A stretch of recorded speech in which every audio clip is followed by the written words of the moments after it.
I've been married to Jessica for 7 years, and for a long time I thought we were doing great. Our life together was built on a foundation of shared dreams, laughter, and plenty of late-night talks. We have a cozy little house in the suburbs, a decent dog named Max, and we've even started to talk about kids. But lately, things have felt off. It started with her sudden insistence on having girls' nights. At first, I just thought it was her way of wanting to maintain her independence. I encouraged her to go out and have fun. I mean, who doesn't need a night out with friends, right? But there was something about the way she said it. It felt rehearsed, almost like she was trying to convince herself and me. My gut started to twist when those nights became more frequent. Jessica would leave the house, dressed up and looking fantastic, while I sat at home with a book or a Netflix binge. I began to notice little things. She was more distant, her texts took longer to reply to, and she started to put more effort into her appearance.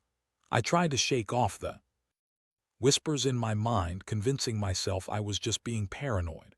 But then, one night, everything changed. I'll never forget that evening. Jessica had mentioned going out with her friends to celebrate one of their birthdays. I remember smiling, feeling like a good husband for letting her have her fun. But that night after she left, I felt a strange urge to check her social media.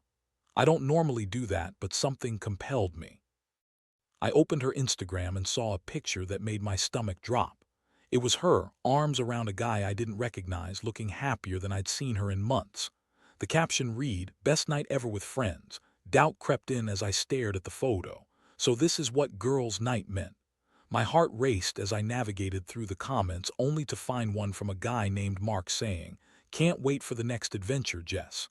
My mind was racing. Who was Mark? Why was he so close to her? I decided to dig deeper. I spent the next hour scrolling through her posts and noticed that she wasn't just close with Mark. They had several photos together, looking cozy. In that moment, my world shattered. I felt a mix of anger and betrayal wash over me. I grabbed my phone, hands shaking, and sent her a text. "Are you with Mark?" A part of me hoped I was wrong, that it was all just a misunderstanding, but another part of me felt a sinking dread that I couldn't shake. Her reply came quickly, and the denial was palpable. "What? Of course not. I'm with the girls, you know that." But I knew. I knew deep down that this wasn't some innocent night out. I felt the tight grip of betrayal close around my chest. I didn't want to jump to conclusions, but the evidence was there, plain as day. The next day, Jessica came home and we had a confrontation that I'll never forget. I had waited for her to walk through the door, a cocktail of anger and hurt swirling inside me. When she stepped inside, I simply asked, "Who's Mark?" The look on her face was priceless, a mix of shock and then anger that I would dare question her. She stuttered her way through excuses, claiming he was just a friend from college who she hadn't seen in years. "You have nothing to worry about, babe," she said with a dismissive wave of her hand, almost as if I were being unreasonable for even asking. But I could see it in her eyes, the way she darted them away, the slight tremble in her voice. She was lying. I don't even remember what I said next. It was all a blur of accusations, angry words, and tears. My heart felt like it was breaking, and with every excuse she threw my way, the pieces shattered more. I could see through her facade, and it was infuriating how she thought she could pull the wool over my eyes.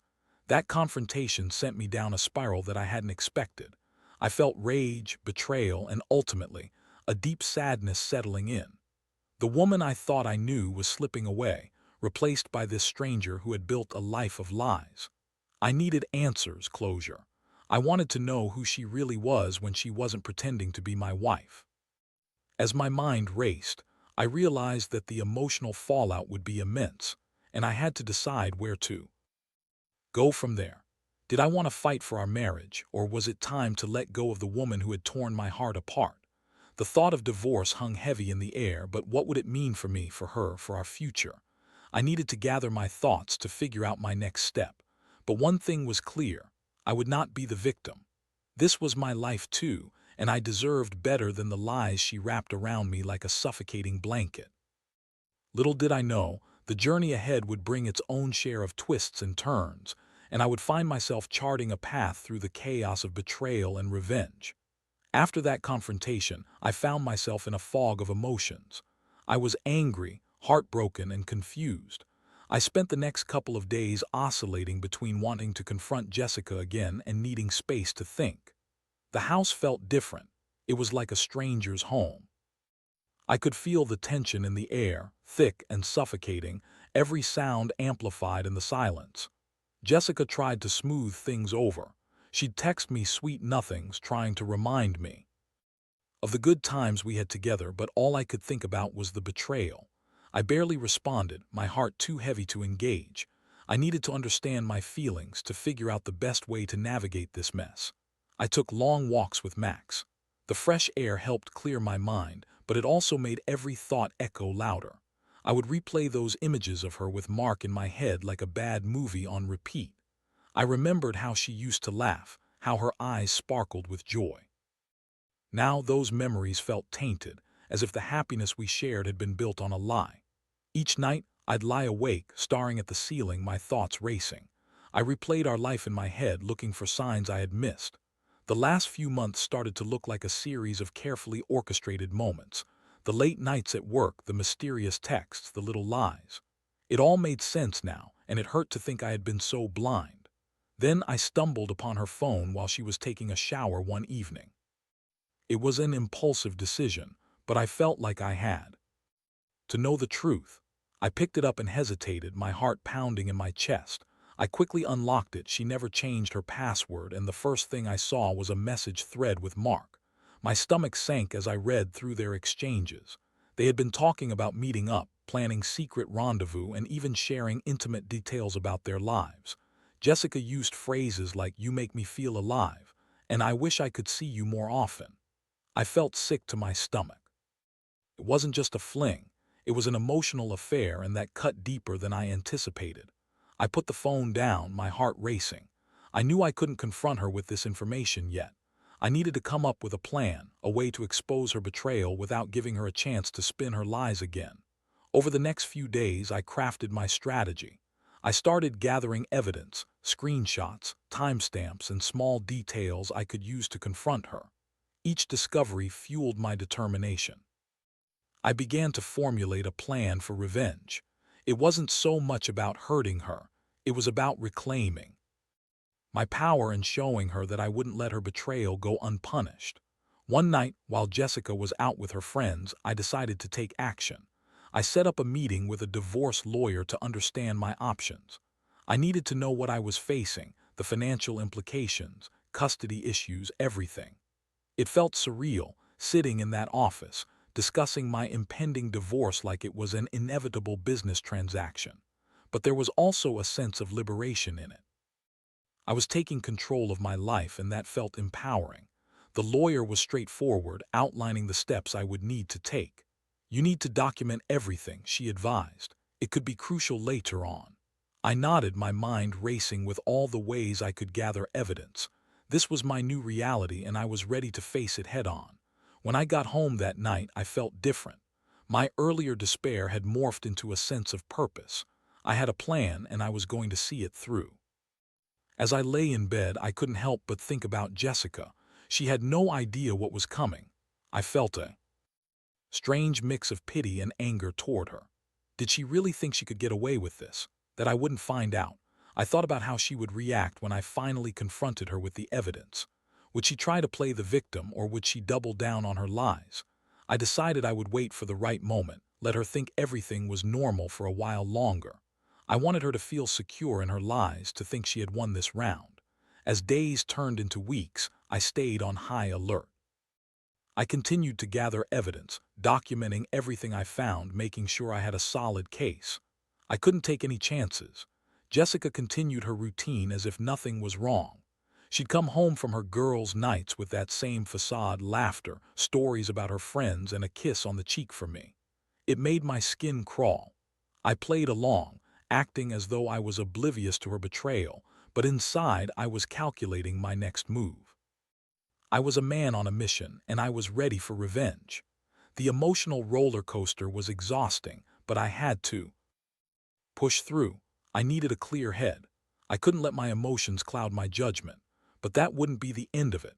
Life had other plans for me, and things were about to get complicated. The next steps in my journey would take me down a path I never anticipated, filled with unexpected twists that would test my resolve and challenge everything I thought I knew about love and loyalty. The days dragged on, and I found myself caught in a strange balance of living with Jessica while plotting my revenge. I was acutely aware of every little moment, every shared glance, every touch, as if we were actors in a play that had lost its script. I would watch her laugh with friends or share stories about her day, and I felt a mix of anger and sadness. Each laugh felt like a betrayal, a reminder of the lies she was spinning while I played the fool. Finally, the day came when I felt ready to confront her. I had all my evidence lined up, screenshots, messages, and a clear timeline of her deceit. I wanted to do this right, to make sure she understood the depth of her betrayal. I decided to wait until one of her girls' nights so that she wouldn't suspect a thing. I wanted her to feel like she was still in control, while I would be the one pulling the strings. That night, she left with a little too much makeup on, wearing a dress that hugged her body in all the right places. I fought the urge to yell out, to tell her how sick it made me to see her flaunt herself while lying through her teeth. Instead, I waved her goodbye, plastering a smile on my face, masking the storm brewing inside me. Once she was gone, I prepared myself. I gathered everything I would need for our confrontation. I set up my phone to record the conversation as insurance. I knew I might need it later. I wanted to capture her expressions, her reactions, and any lies she might try to spin. I was ready to expose the woman who had shattered my trust. When Jessica returned home, a little tipsy and full of giggles, I was sitting in the living room waiting for her. As soon as she stepped in, I felt the anticipation swell. Inside me, she greeted me with a kiss, but I couldn't muster the energy to respond. I was too focused on the task at hand. "Hey babe, you're still up," she chirped, seemingly oblivious to the tension in the room. "Yeah, we need to talk," I said, keeping my voice calm. Her expression shifted instantly from playful to wary. "About what?" I took a deep breath, steadying myself. "About you and Mark." Her face went pale, and for a moment I could see the panic flash in her eyes. "What are you talking about?" she stammered, trying to play it cool. "I know about the two of you," I said firmly, pulling out my phone and displaying the messages. I watched her expression shift from surprise to anger, the mask of her deceit slipping away. "That's ridiculous, you're being paranoid." She shot back, her voice rising. "Paranoid, really? I have proof right here," I said, scrolling through the messages, showing her the incriminating texts. "How do you explain this?" She took a step back, her face flushed with embarrassment and anger.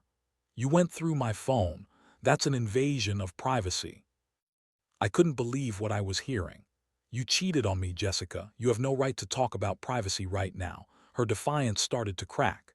"It wasn't like that. We were just having fun." I felt a surge of anger. "Fun? So sleeping with another man is just fun to you? Is that how you justify it?" She shifted uncomfortably, trying to regain her composure. "I didn't mean for it to happen. You have to believe me. I was lonely." Lonely. The word hung in the air, heavy and suffocating. "Lonely? So your solution was to betray your husband. You had no problem lying to me day after day while you were off with him." Tears began to well in her eyes, but I wasn't in a forgiving mood. "Spare me the tears, Jessica. You made your choices." She staggered back, collapsing onto the couch. "I thought we were fine. I thought we were happy. I just needed a little excitement." I couldn't help but laugh bitterly. "Excitement? You threw away everything we built for a fling. Do you even understand the gravity of what you've done?" Her shoulders shook as silent sobs racked her body. "I'm sorry, I messed up. We can fix this. Just give me another chance." My heart ached, but I steeled myself. "Fix it? How can you fix something that's already broken? You've shattered my trust, and I don't know if I can ever get that back." The desperation on her face was palpable, and I felt a mix of pity and anger. She had made her choice, and now she was faced with the consequences. I couldn't let her manipulate me into feeling sorry for her. "I'm filing for divorce," I stated, my voice steady. The words hung in the air like a death sentence. Jessica's expression shifted from shock to despair. "No, please don't do this. We can work through it. I'll do anything." I shook my head, my resolve hardening. "No, you had your chance and you threw it away. You chose Mark over me. I won't be a second choice."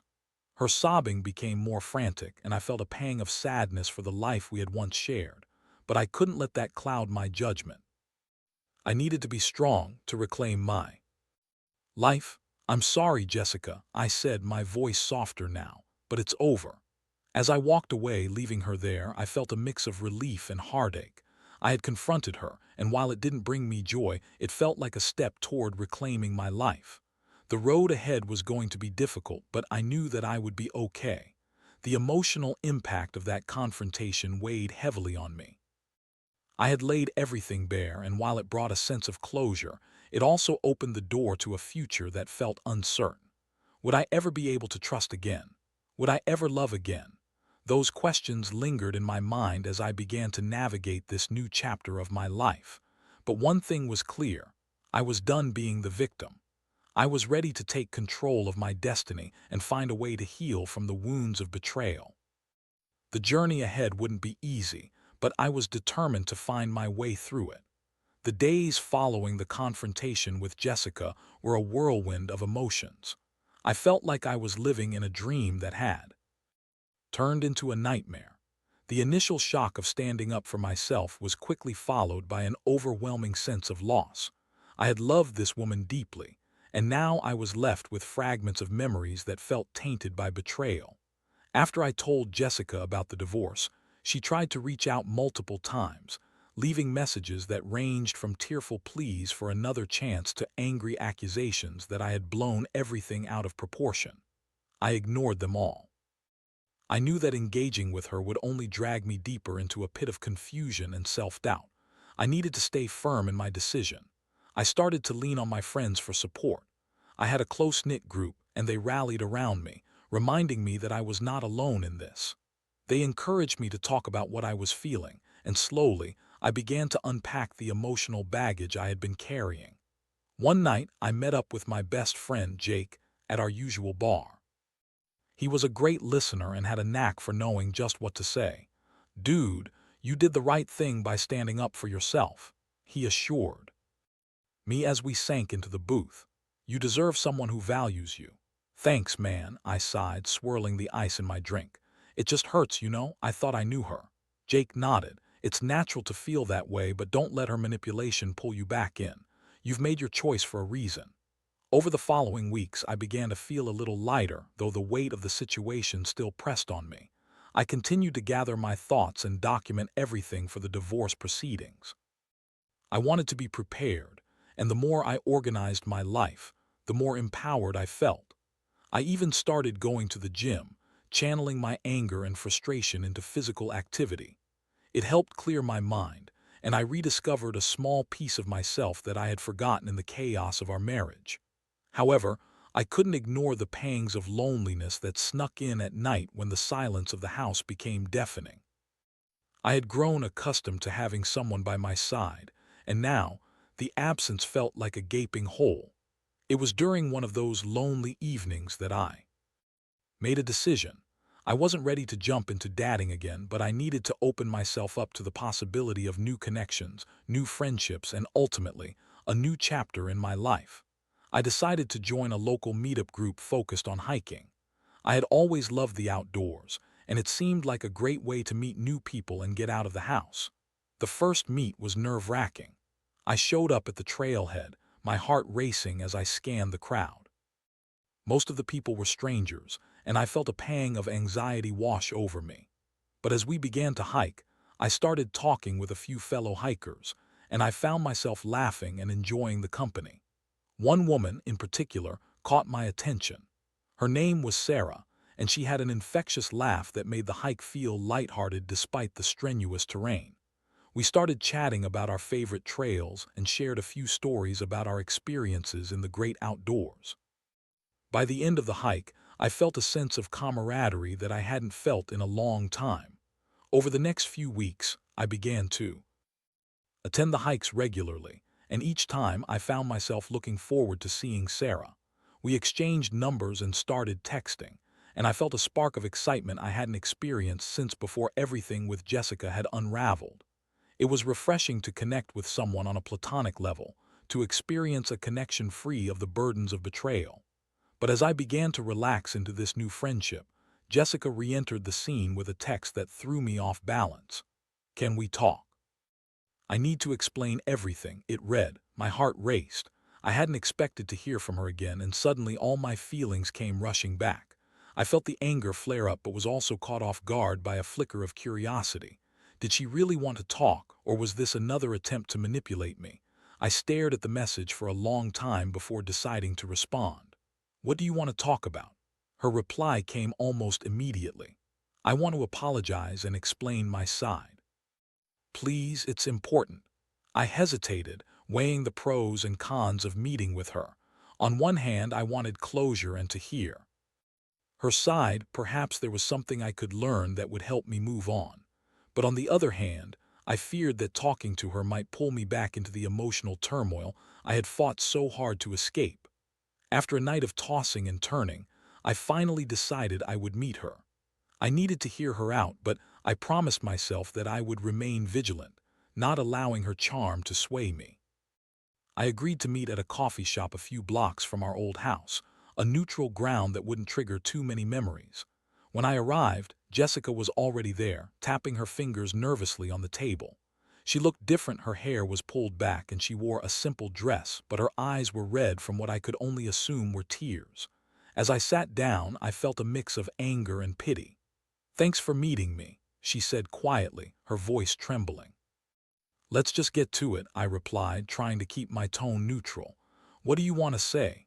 She took a deep breath, her eyes darting away as she gathered her thoughts. "I know I messed up. I was confused and made terrible choices. I thought I needed excitement, but I realize now how foolish that was. I was selfish, and I'm so sorry for the pain I caused you." I listened, not interrupting, but her words felt hollow. "You say you were confused, but it was a conscious choice to betray me," I reminded her. "How do I know you won't just do it again?" She shook her head, her expression desperate. "I can't change what I did, but I've spent so much time thinking about our relationship since you found out. I loved you and I still love you. I just wish I could go back and change everything." "Love isn't enough when you've broken trust," I replied, my voice steady but firm. Her face fell, the tears she had been holding back spilling over. "I know I don't deserve your forgiveness, but I just wanted you to understand that I regret everything. I realize how good we had it. I just wish you'd give me one more chance." I felt a surge of conflicting emotions. Part of me wanted to tell her that I could never forgive her, that what she did was unforgivable. But a smaller part, the one that still held onto our memories, wanted to believe her, but I couldn't let myself fall back into that trap. "I can't do this, Jessica. I'm moving on with my life and I deserve better than what you gave me." Her face twisted with anguish, and for a moment I felt bad for her. But then I remembered the pain and heartache, the nights spent wondering what had happened to the love we shared. "I'm sorry," I said, standing up, "but this is goodbye." As I walked away, I felt a weight lift off my shoulders. I had faced her, heard her out, and stood my ground. It was a painful encounter, but it reaffirmed that my decision to leave was the right one. I couldn't dwell on the past any longer. I had to focus on my future and the relationships I could build. I returned to my routines, to the hiking group and my blossoming friendship with Sarah. Each day felt like a step toward healing, and I began to realize that my heart was slowly mending. As I continued to move forward, I found a newfound strength within myself. I wouldn't let Jessica's actions define me. I was reclaiming my life, and nothing could take that away. After meeting with Jessica, I felt a renewed sense of determination. Walking away from that coffee shop had been cathartic, a physical representation of my choice to leave the past behind. I had faced my fears and emerged stronger, and now it was time to focus on what lay ahead. As the weeks turned into months, I dedicated myself to rebuilding my life. I continued hiking with the group regularly, and my bond with Sarah deepened. She was easy to talk to and brought a lightness to my days that I hadn't realized I'd been missing. Our conversations flowed effortlessly, filled with laughter and shared interests, and I found myself looking forward to our outings more than I'd anticipated. One weekend, we decided to take a weekend camping trip with a few others from the hiking group. It felt like the perfect way to escape the daily grind and immerse ourselves in nature. I packed my gear excitement bubbling inside me. I hadn't felt this kind of anticipation in a long time, and it was refreshing. As we set up camp, I watched Sarah interact with the group. She was vibrant and engaging, effortlessly bringing everyone together. I found myself drawn to her, not just because of her personality, but also because she seemed to radiate warmth and kindness. It felt good to be around someone who didn't carry the baggage of my previous relationship.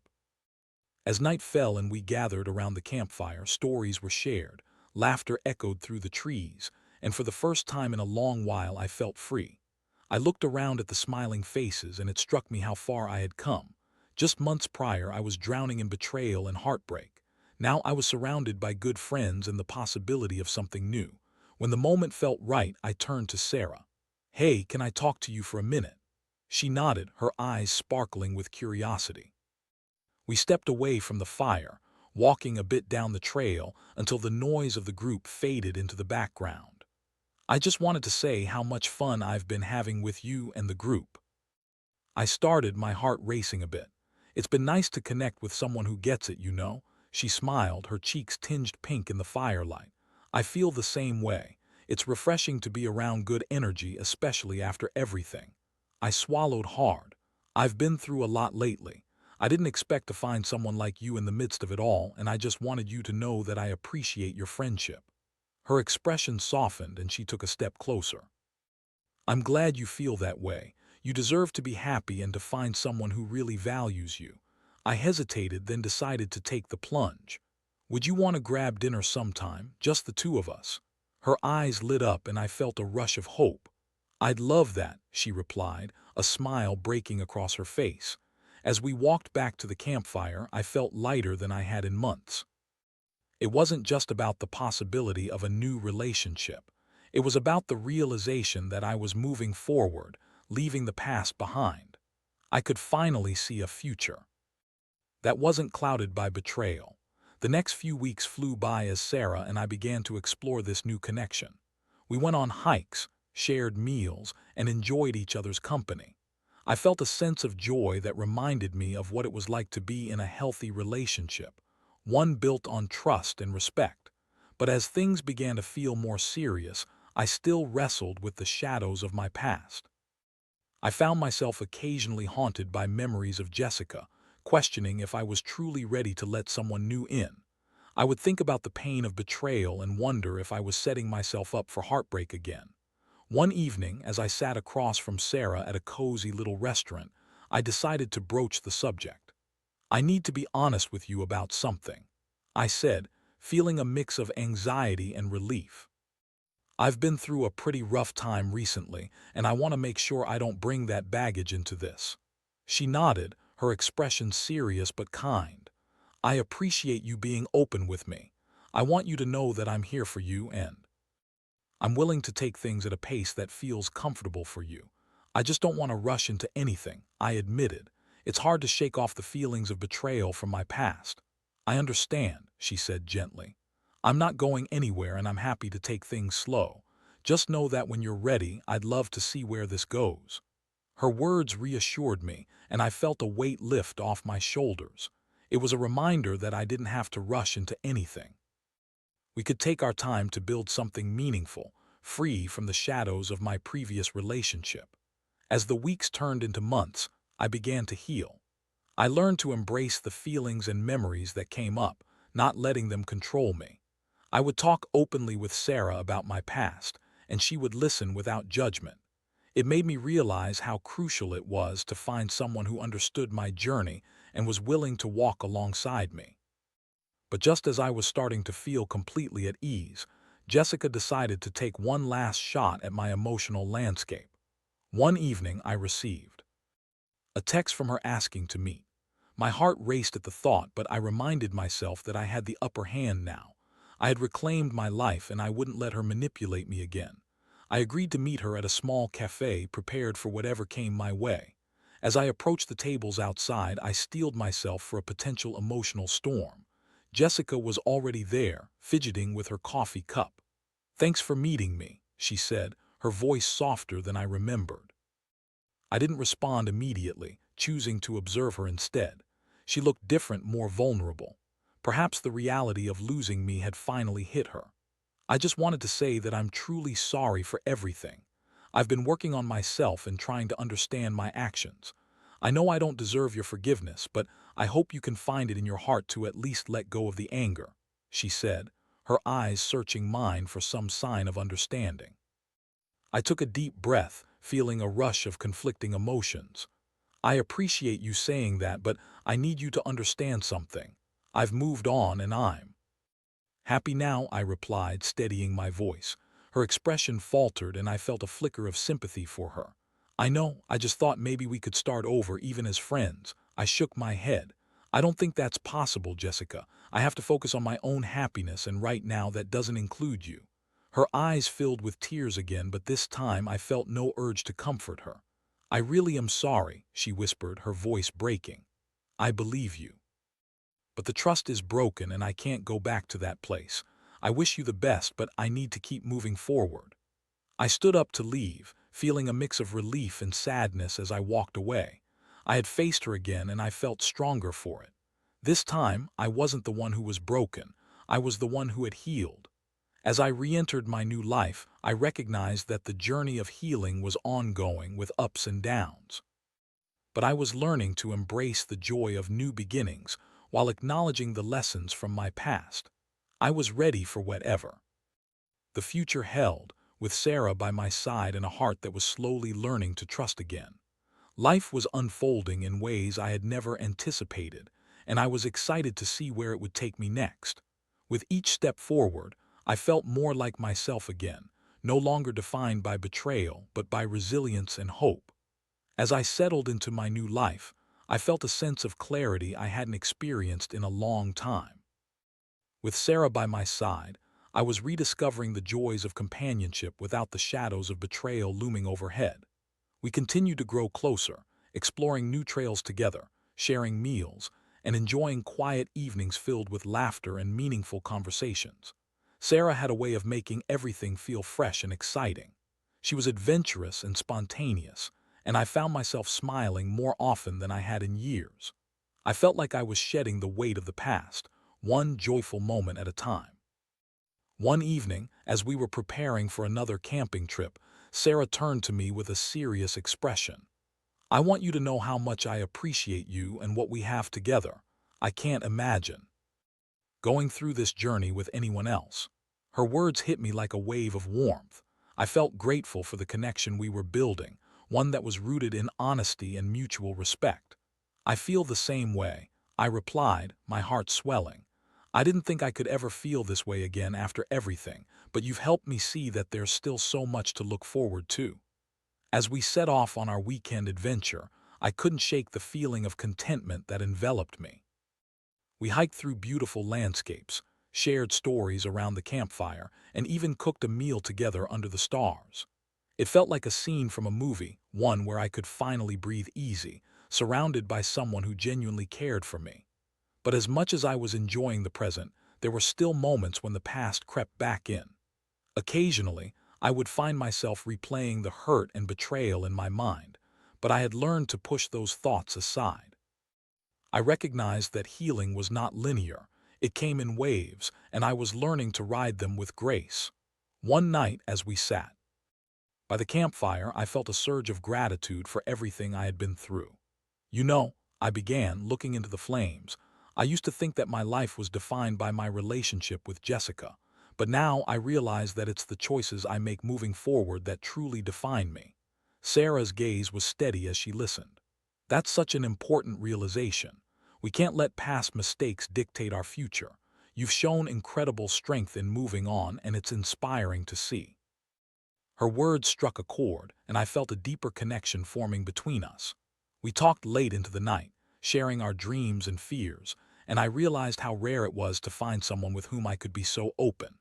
As the trip came to an end, I felt a sense of renewal wash over me.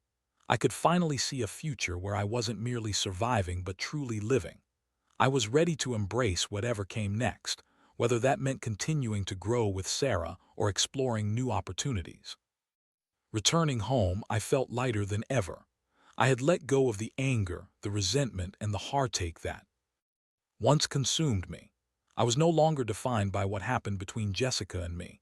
I was defined by my resilience, my capacity to heal, and my ability to love again. Shortly after our camping trip, I decided to take another step towards embracing my new life. I invited Sarah over for dinner, wanting to create a special evening to celebrate this new chapter. I spent the day preparing, cooking her favorite meal, and setting the table with candles and music playing softly in the background. When she arrived, I could see the surprise in her eyes. "Wow, this looks amazing," she exclaimed, a smile lighting up her face. I felt a rush of pride at the effort I had put into making it special. As we enjoyed dinner, laughter filled the space and the conversation flowed easily. I felt a warmth in my chest, a comfort in being with someone who appreciated me for who I was, flaws and all. After dinner, as we moved to the living room, I took a deep breath and decided to take a leap of faith. "Sarah," I began, my heart pounding, "I've been thinking about how much you mean to me, and I want to be honest about where I see this going." She looked at me with curiosity as I continued. "I know I've been carrying some baggage from my past, but I also know that I want to build something with you. I want to explore this connection and see where it takes us." Her eyes softened, and I could see the understanding reflected in them. "I feel the same way," she said, a smile breaking across her face. "I'm ready to see where this journey takes us, too." At that moment, everything clicked into place. I realized that I wasn't just moving on from my past. I was stepping into a future filled with possibilities. I wasn't trying to forget Jessica. Rather, I was using my experiences to shape a better version of myself, one that was open to love, happiness, and genuine connections. As I took Sarah's hand, I felt a sense of peace wash over me. I was ready to embrace this new chapter, no longer haunted by betrayal or regret. I understood now that life was about growth, change, and the relationships we cultivate along the way. In the end, I learned that while the past might shape us, it doesn't have to define us. We all have the power to reclaim our narratives, to rise from the ashes of heartache, and to find joy in unexpected places. And as I looked into Sarah's eyes, I knew that my story was just beginning.